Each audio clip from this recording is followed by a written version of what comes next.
하나님 아버지와 우리 주 예수 그리스도로 두는 은혜와 평강이 이 자리에 계신 여러분과 함께 하시길 주님의 이름으로 축원합니다. 오늘 우리가 함께 묵상할 복음서 말씀은 주님이 제자들에게 주신 가르쳐 주신 기도이죠. 마태복음 7장에도 똑같은 기도가 나오는데요. 그 주기도문보다는 훨씬 더 짧습니다. 하지만 기도의 방향 그리고 필요, 효용성을 가장 잘 압축한 내용이 바로 오늘 우리가 함께 본 복음서 말씀입니다. 보통 주기도문이라고 부르는 이 기도는 그리스도인이라면 누구나 다 암송할 수 있을 만큼 잘 알려져 있습니다. 하지만 이런 익숙함 때문인지 우리는 이 주님의 기도를 깊이 묵상하지를 잘 않습니다. 또 기도도 안 하면서 이 기도의 진가를 알아보는데도 굉장히 소홀해하는 것이 또한 우리의 현실입니다. 실제로 오늘 교회 복음서 말씀을요, 찬찬히 여러분들이 읽어보시면 알겠지만 여기서 주님께서 가르쳐 주시는 주님 가르치신 기도에 대한 본문은 기도의 내용보다는 사실 기도하라라고 하는 그 실천에 방점이 찍혀 있습니다. 그리고 그렇게 기도함을 실천하는 사람에게는 반드시 하늘아버지가 가장 좋은 것으로 응답하게 될 것이다 라고 하는 복음의 약속이 여기에 묶여 있습니다. 그러나 우리는 어떤가요? 정말 이 말씀을 정말 문자 그대로 순종하면서 기도 생활을 하고 있는지요? 기도하면 예수님의 약속대로 늘 만족할 만한 응답과 해답을 매번 얻어가면서 그렇게 살아가고 있는지요? 단호하게 나는 그렇다라고 말씀하실 분도 있을 수 있겠지만 최소한 저의 경우는 그렇지는 않습니다. 목사인 저도 인정하고 싶지는 않지만 때로는 기도하는 것이 너무도 지루할 때도 있고요. 신앙생활이 도무지 활력이 없고 그저 황량하기만 하다는 생각이 들 때도 있습니다. 그럴 때마다 저는 탈진한 것 같고 그리고 제가 가진 모든 연료를 다 태워버린 것 같다고 느끼곤 합니다. 그나마 위로가 되는 것은 이런 경험이 저처럼 믿음 없는 저 혼자만의 것이 아니라고 하는 사실입니다. 저명한 기독교 영성가인 헨리 나우엔 같은 분도 저와 같은 이런 경험을 토로한 적이 있습니다.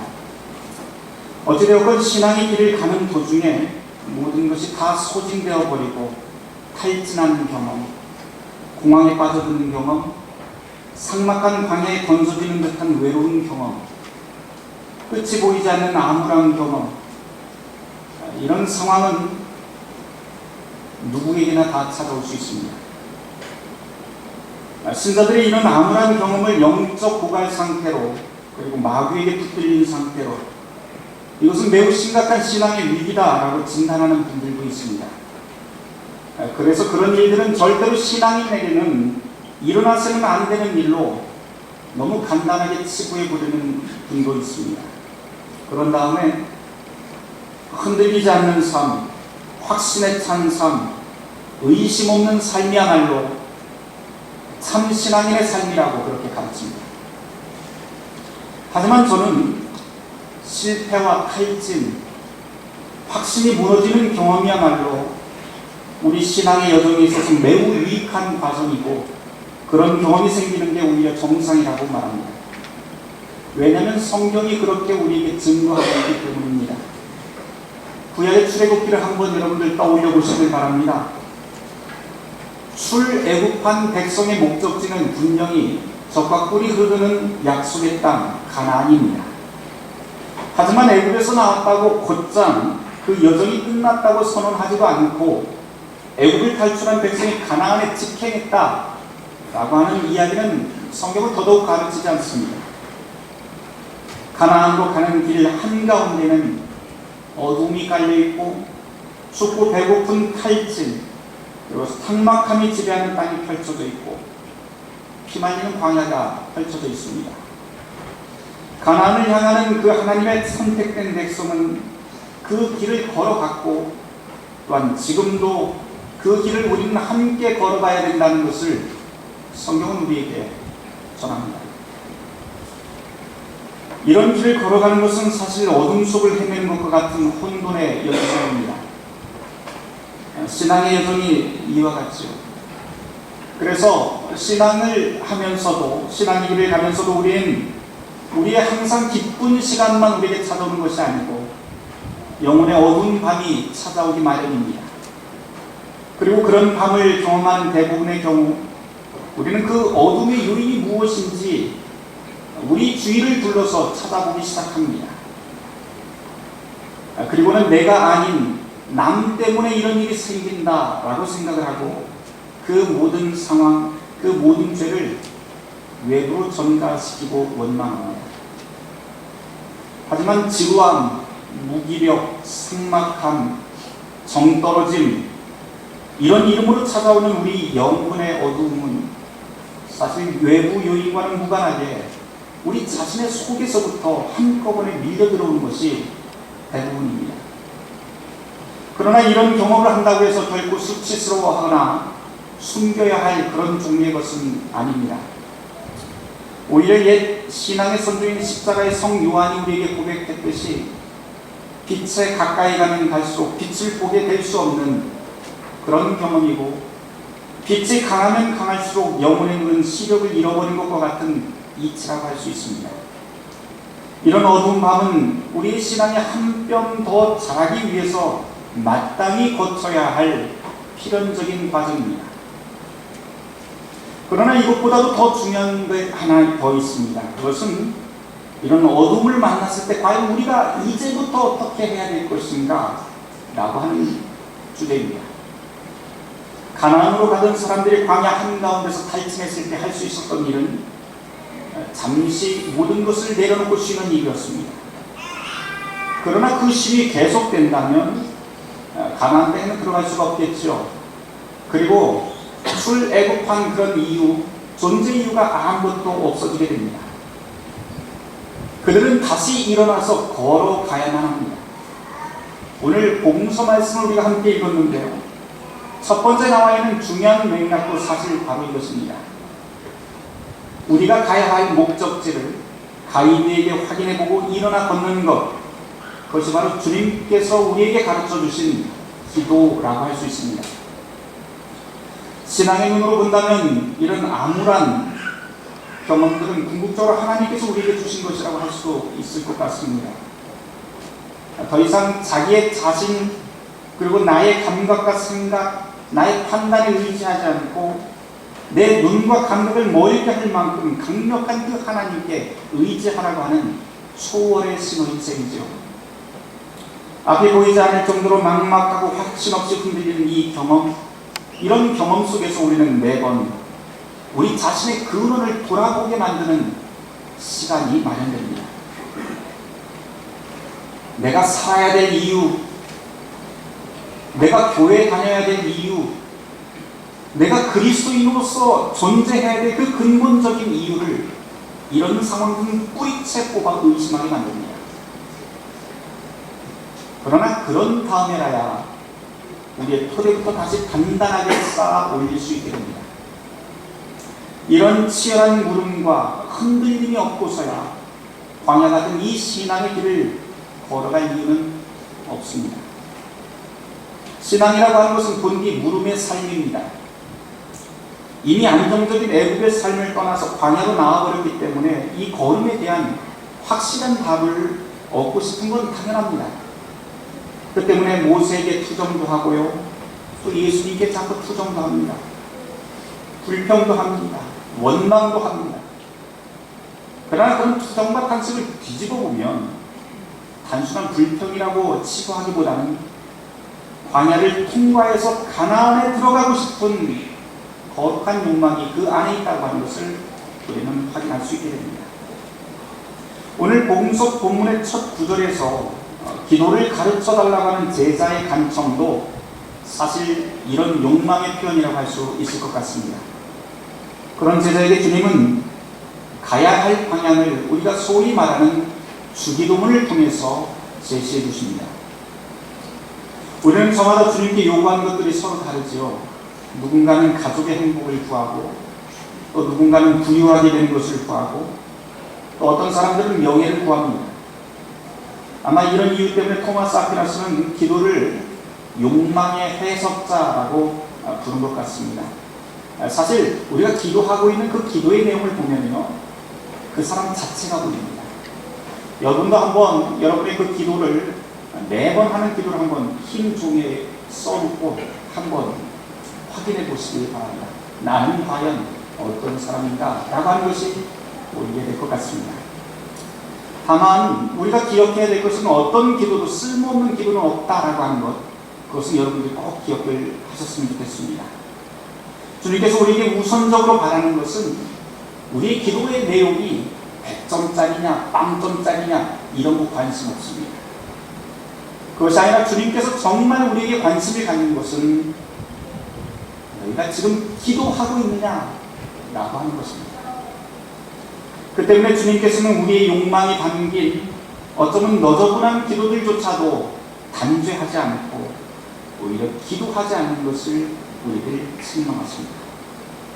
그리고 하나님은 기도하는 사람의 그 기도 속에 들어오셔서 우리의 기도가 이제는 하나님의 뜻 가운데 거룩하게 일치되고 거룩하게 세워지도록 주님께서 도와주십니다. 그 때문에 주님께서 가르쳐 주신 이 주기도문은 우리가 궁극적으로 무엇을 구하고 어떻게 살아야 할지를 제시하는 일종의 신앙 가이드북이라고도 할 수 있습니다. 오늘 내용에 담긴 이 주기도에 대해서 일일이 다 내용을 설명하는 건 좀 불가능할 것 같아요. 루터의 말대로 하자면 설교가 길어지면 영혼이 혼미해진다라고 하니까 제가 길게 하지는 않겠습니다. 주기도 내용 가운데 짧게 한 두 가지만 짚어서 좀 말씀드리고 설교를 마칠까 합니다. 주님께서 가르쳐 주신 이 기도에서 가장 중요한 것은 첫 구절이죠. 기도의 대상이 누구인가 하는 것입니다. 주님께서는 하나님을 아버지라고 하는 호칭을 사용해서 우리에게 가르쳐 주시는데요.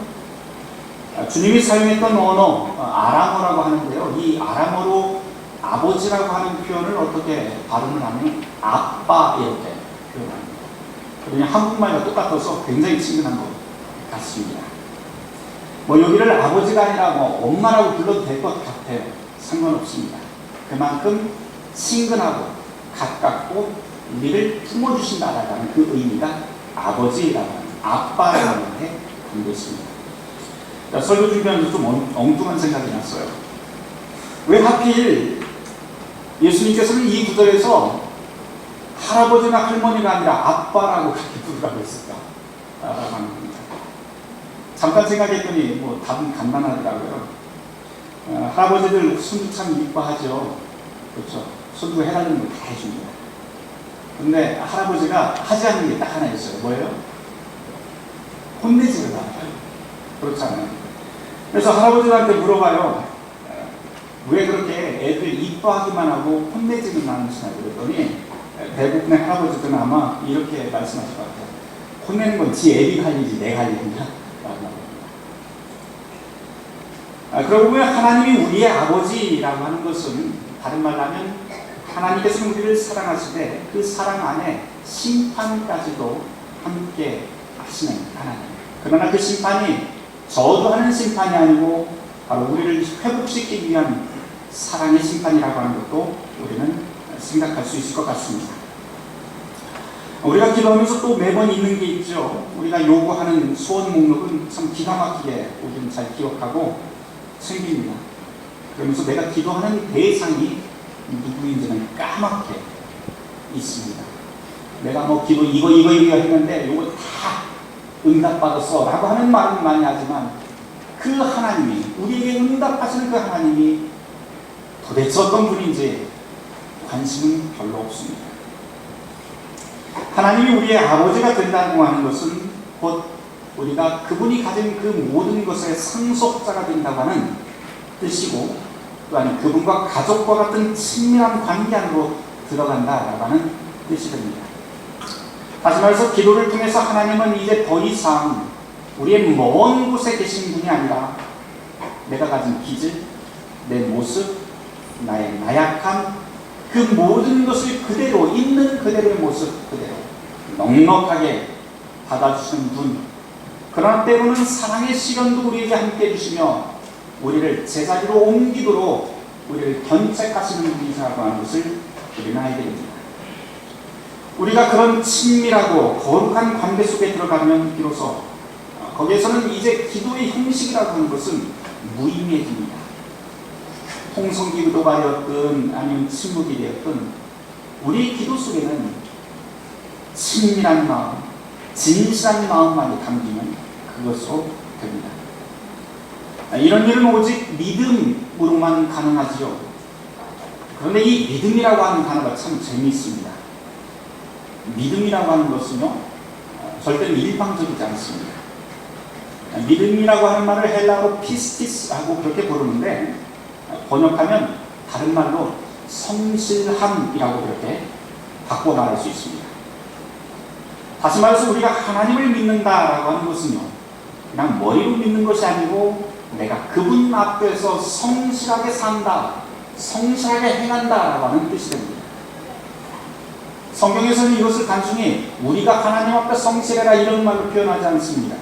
오히려 하나님이 우리를 향해서 성실하니 너희도 역시 성실하라 라고 하는 말로 표현됩니다. 상식적으로 생각해도 될 것 같아요. 내가 하나님을 믿는 성실함이 클까요? 아니면 하나님이 나를 믿어주시는 성실함이 더 클까요? 여러분 어떻다고 생각하십니까? 다수결로 결정해버릴까요? 내가 하나님을 믿는 성실함보다 하나님이 나를 믿어주는 성실함이 비할 바 없이 큽니다. 왜냐하면 그렇지 않고서야 당신의 아들 십자가에 내어주기까지 그렇게 행동하신 이유가 없기 때문입니다. 믿음이란 이렇게 쌍방간에 성실하다라고 하는 뜻입니다. 그런 우리가 하나님께 믿음으로 기도한다라고 하는 말은요, 하나님 앞에 성실하게 기도하는 것, 그리고 그분의 뜻에 따라 성실하게 살아가는 것이라고 바꿔 말할 수 있습니다. 그러니 기도는 해도 되고 안 해도 되고 하는, 또는 생각날 때만 하는 그런 것이 아니라 성실하게 규칙적으로 해야 할 신앙의 삶의 목록입니다. 바라기는 이런 성실한 기도의 삶, 규칙적인 삶의 기도의 삶을 사는 주님의 자녀가 되시길 주님의 이름으로 축원합니다. 두 번째, 일용할 양식에 대해서만 말씀드리고 마치겠습니다. 주님은 우리에게 일용할 양식을 위해서 기도하라고 명령하시죠. 한자로 풀면 일용이라고 하는 말은 하루 먹을, 하루 쓸 양식입니다. 원어로 보면 에피우시아 이렇게 되어 있어요. 풀어보면 필요한 모든 것이라고 하는 뜻입니다. 그런데 이 에피우시아라고 하는 이 단어가 성경 전체에서 이 주기도문에만 나오는 아주 독특한 단어입니다. 저는 이 구절을 보면서 출애굽을 해서 광야에서 있었던 그 이스라엘 백성들을 한번 생각해 보았습니다. 광야에 나와서 탈진한 백성들, 그 백성들에게 주신 양식이 뭐죠? 바로 만나입니다. 출애굽기 16장을 읽어보면 이 만나라고 하는 것은 이전 조상들은 단 한 번도 경험해보지 못했던 신기한 먹거리였습니다. 새벽이 되면 하늘에서 가시 같은 하얀 것들이 땅에 수북히 쌓여 있고요. 그 맛은 꿀 섞인 과자와 기름 바른 과자 같다라고 하는 그런 표현이 있습니다. 다만 이 만나의 한 가지 가장 큰 특징은 하루 지나면 벌레가 생기고 냄새가 나서 먹지 못한다는 게 있습니다. 하지만 매일 아침마다 그렇게 하늘에서 내려주시는 양식이니 사람들은 욕심낼 필요가 없었죠. 욕심낼 필요 없이 광야의 모든 백성들이 먹을 만큼 거두고 나눠서 먹을 수 있었던 것이 이 만나의 속성입니다. 주님께서 제자들에게 가르쳐 주신 기도에 나오는 이 일용할 양식이 바로 그와 같은 것입니다. 일용할 양식을 구하라 라고 하는 뜻은 주님께서 우리에게 시시때때로 우리에게 필요한 모든 것을 채워주시겠다라고 하는 약속이 됩니다. 그러나 또한 여기서 중요한 것은 이 만나가 아무에게나 주는 양식이 아니라 바로 광야를 걸어가는 백성들에게 주시는 양식, 또한 일용할 양식이란 주님을 따라서 십자가의 길을 따라서 신앙의 길을 걸어가고 있는 모든 사람들에게 주는 양식이라고 하는 점입니다. 우리가 기도 가운데 구해야 할 일용할 양식 역시 광야 같은 신앙의 길을 비틀거리며 걸어가는 모든 사람들을 위하는 것이라고 하는 것을 우리는 기억해야 됩니다. 그래서 기도해야 됩니다. 주님은 구하는 자에게 주실 것이고 찾는 자에게 찾을 것이라고 약속하셨습니다. 다시 한번 강조합니다. 이런 기도에 대해서 아는 것이 중요한 것이 아닙니다. 기도하는 것이 중요합니다. 그 때문에 주님은 오늘 복음서 말씀에서 계속해서 한밤중 찾아와 먹을 것을 달라고 간청하는 친구의 비유를 가르쳐 주시고 구하라, 찾으라, 문 두드려라 라고 하는 말씀을 계속 이어갑니다. 그리고는 이 모든 것들의 마감말로 아버지께서 자식에게 좋은 것을 주실 것이라고 하는 이 약속의 말씀을 덧붙여 놓습니다. 사랑하는 성도 여러분, 우리가 주님의 뒤를 따르는 그리스도인이라면 주님의 명령대로 기도해야 합니다. 기도하되 성실하게 기도해야 합니다. 규칙적인 기도 생활 해야 합니다. 그리고 그 기도를 통해서 우리 자신이 원하는 일에서 이전에 그 방향을 들어 점점 하나님의 뜻, 하나님께서 우리에게 제안하신 그 길로 우리가 옮겨가야 됩니다. 비록 광야같이 삭막하고 비틀거리는 삶을 사는 사람일지라도 우리 이 기도 가운데 함께 하시는 주님께서 저와 여러분에게 일용할 양식으로 채우며 당신의 거룩한 나라로 인도하실 것입니다. 모든 지각에 뛰어난 하나님의 평강이 그리스도 예수 안에서 너의 마음과 생각을 지키시리라. 아멘.